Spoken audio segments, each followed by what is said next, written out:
So either we are looking at the Donc, soit on regarde, le scénario du Panama de 1989. Soit, si ça échoue, on regarde essentiellement le Chili en, je crois, 1973, non? Quand Allende a été renversé, 1973. Puis Pinochet est arrivé et a instauré une bonne vieille dictature militaire, très amicale envers les États-Unis. Mais j'ai encore du mal à comprendre qu'il ait été aussi facile d'acheter toutes ces personnes. Alors que Maduro aussi, il a tenu à dire, regardez, nous avons maintenant des milices. Nous activons les milices. Nous avons les forces ouvrières qui sont armées. Je veux dire, tu prépares le pays à une guerre civile si les choses tournent mal à partir de là, non?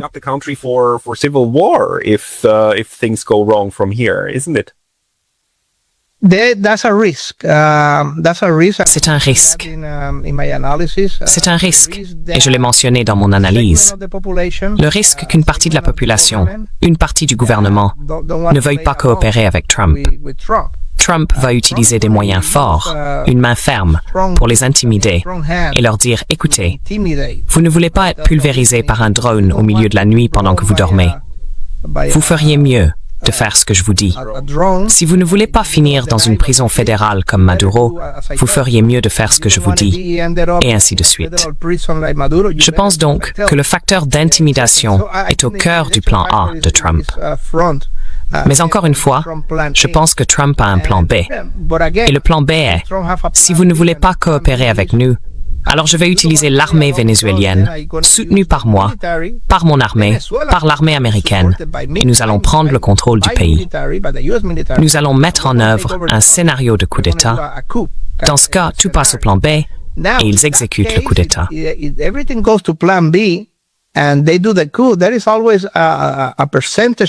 y a toujours un pourcentage de la population dont la pensée est très radicale, très loyale à Maduro, très loyale aux idées de Chavez, peu importe, qui pourrait ne pas suivre le mouvement et organiser une résistance armée, ou une sorte de milice ou d'action militaire.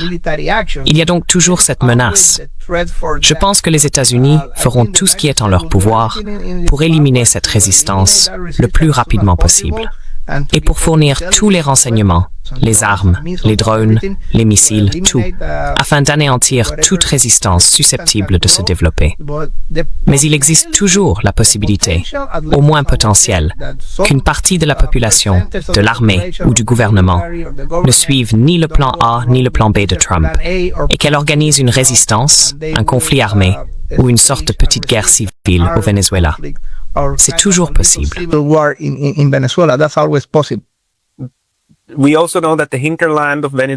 Nous savons aussi que l'arrière-pays du Venezuela n'a jamais vraiment été sous le contrôle du gouvernement central. Je veux dire, il y a beaucoup d'endroits où les choses pourraient très mal tourner, que ce soit dans le scénario A ou le scénario B. D'après ce que vous savez du Venezuela, que pensez-vous qu'il est le plus probable qu'il se passe dans l'un ou l'autre de ces scénarios?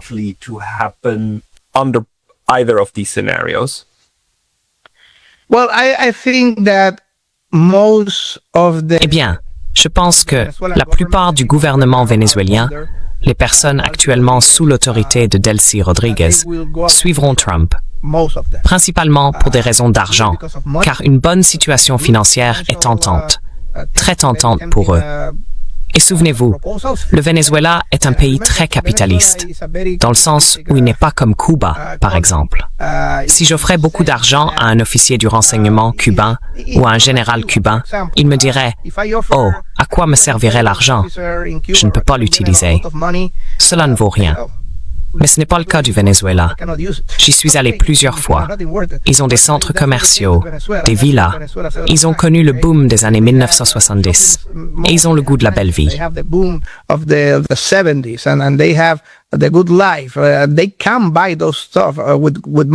Ils peuvent acheter ces choses avec de l'argent. Donc je pense qu'un grand nombre d'entre eux vont être tentés par de bonnes offres économiques. Nous allons vous donner beaucoup d'argent si vous allez dans notre sens.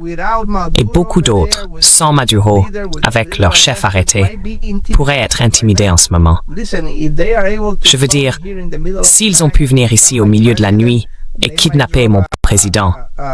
Il pourrait bien lâcher un drone sur ma tête pendant que je dors. Cela a donc un effet très intimidant sur eux. Ainsi, soit par l'argent, soit par l'intimidation, je pense que probablement 70, 80, peut-être 85% des personnes au sommet finiront, pas publiquement, mais lentement et discrètement, par suivre Trump. So if that is the case, then Donc, si c'est le cas, alors le meilleur scénario pour Trump serait le plan A, imposer une petite politique de Pax Americana. Du genre, d'accord, on l'a fait avec des bombes, mais tout le monde a tellement peur maintenant que les choses tiennent encore debout. Nous obtenons le pétrole, ces gens touchent un peu d'argent, et nous présentons tout cela comme une histoire à succès d'une intervention qui a apporté la paix. Wrap this up as a success story of intervention brought peace. I think that's the plan A. And obviously, Je pense que c'est le plan A. Évidemment, le plan A est le moins sanglant ou le moins violent. Donc je pense que c'est ce qu'il essaie de promouvoir. Il va essayer d'acheter la loyauté du peuple et de garder Delcy Rodriguez en place pendant quelques mois, au moins, je ne sais pas, 3, 4, 5, 6 mois, et de faire une transition lente, de changer lentement les pièces sur l'échiquier, de remplacer les gens petit à petit. Et quand tout sera prêt et sous contrôle, peut-être dans 6 mois, il y aura peut-être de nouvelles élections, ou peut-être qu'elle démissionnera, et quelqu'un d'autre prendra la relève. Et Maria Corina Machado deviendra la nouvelle présidente marionnette, quelque chose comme ça. Mais je pense que le plan A est ce que Trump essaie de promouvoir en ce moment. Plan A is what Trump is trying to push right now. So what we should look out for is how in the next couple Ce à quoi nous devrions prêter attention, c'est la manière dont, dans les prochaines semaines, Rodriguez, si elle reste en poste, va probablement modifier la commission électorale. Je veux dire, c'est la première institution à laquelle il faudrait sans doute s'attaquer, non? Et ensuite, d'accord. Penses-tu que je veux dire Donald Trump, dans son allocution à la presse ce matin, a également déclaré que les États-Unis resteraient impliqués et que l'armée jouerait un rôle, ou du moins c'est ce à quoi je me souviens qu'il a fait allusion. Penses-tu que ce sera le cas, que les États-Unis établiront une forme de présence militaire au Venezuela?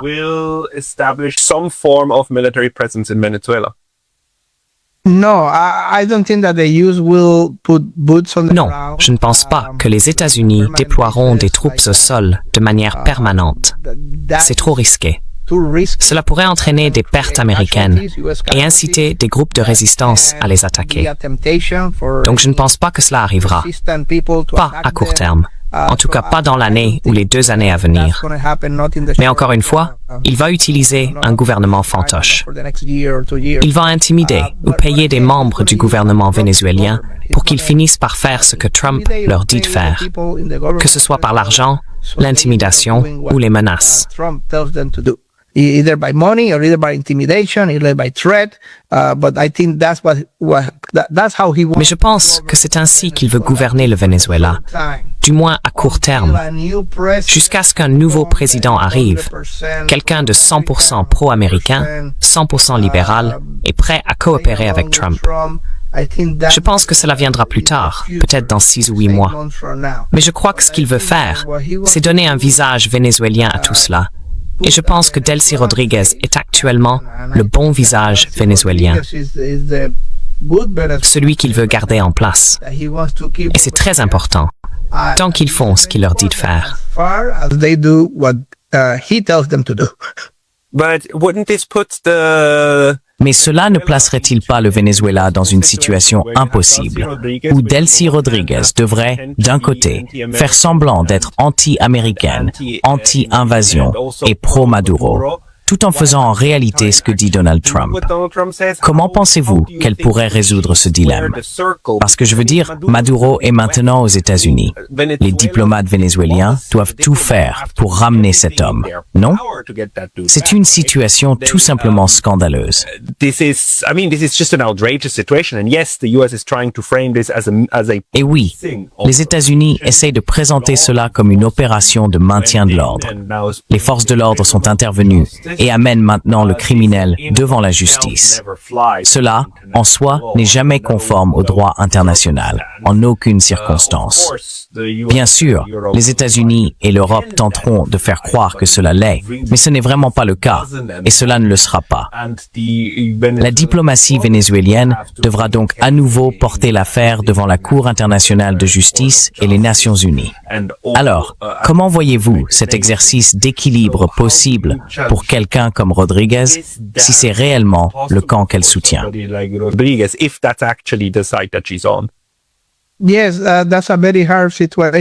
Oui, c'est une situation très difficile. Elle devra être très prudente dans ses déclarations et dans ses actions, peut-être en rendre une très bruyante et l'autre très discrète.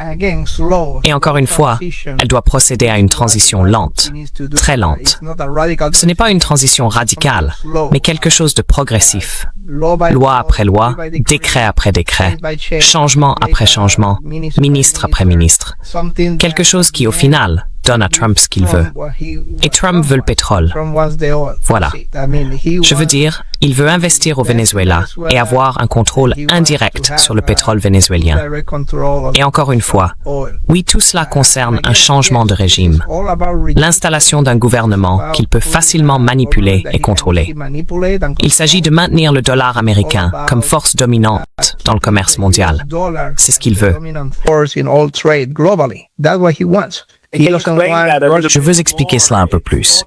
Il ne s'agit pas seulement du pétrole et de sa valeur, mais du contrôle de tout le commerce en dollars américains. C'était aussi dans votre bulletin d'information.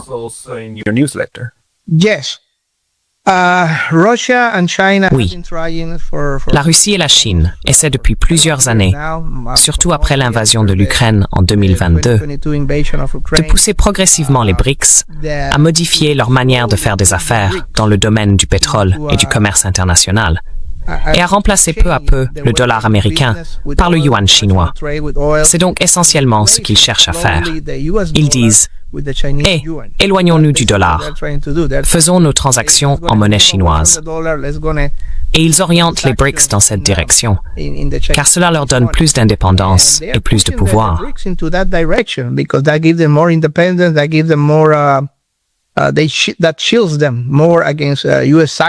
Cela les protège davantage contre les sanctions américaines, la guerre économique, et ainsi de suite. Et c'est justement vers cela que les BRICS essaient de se diriger.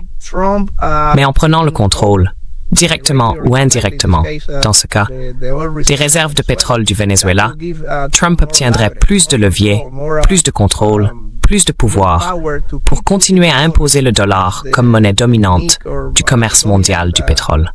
C'est donc essentiellement l'objectif stratégique de toute cette opération. Maintenir le dollar comme force dominante dans le commerce pétrolier.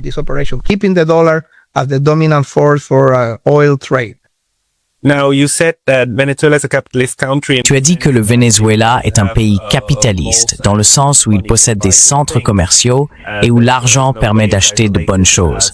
Et le Venezuela n'est en aucun cas aussi isolé que Cuba ou la Corée du Nord. Donc, l'inclusion dans l'économie mondiale compterait beaucoup. Mais d'un autre côté, le Venezuela est aussi, eh bien, tu sais, très fier de son histoire bolivarienne et du fait d'être le porte-drapeau de M. Bolivar. N'est-ce pas? Hugo Chavez s'est rallié à cette bannière, et M. Maduro aussi.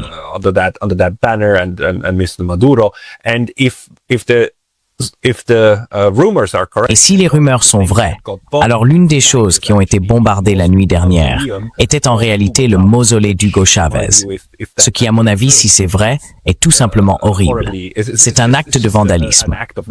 Mais bon, vous avez envoyé un signal très clair. Le chavisme doit être terminé. Le chavisme, ce sera un jeu différent. Pensez-vous que la population en général va adhérer à cela? Ou allons-nous avoir quelques millions de personnes, ou au moins des centaines de milliers, qui diront non, nous préférons prendre les armes, une fois qu'il sera clair que le plan A ou le plan B sera la voie à suivre.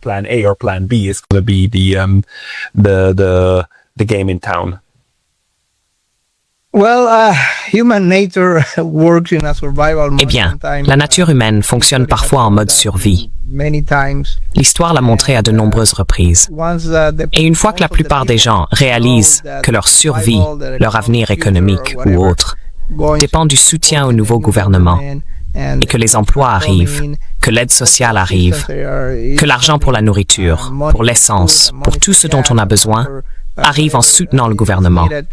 Une fois que Maduro est parti, comme il l'est maintenant, et que les figures, les dirigeants historiques du chavisme commencent à disparaître un par un, ou à prendre leur retraite un par un, ou à partir à Cuba un par un, ou à s'exiler à l'étranger un par un.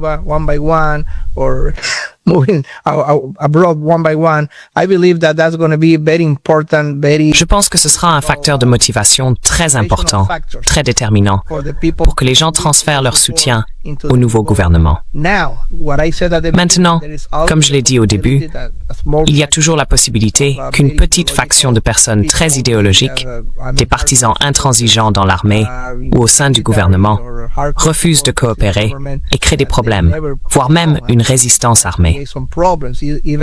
Mais je ne pense pas que ce sera le cas de la majorité.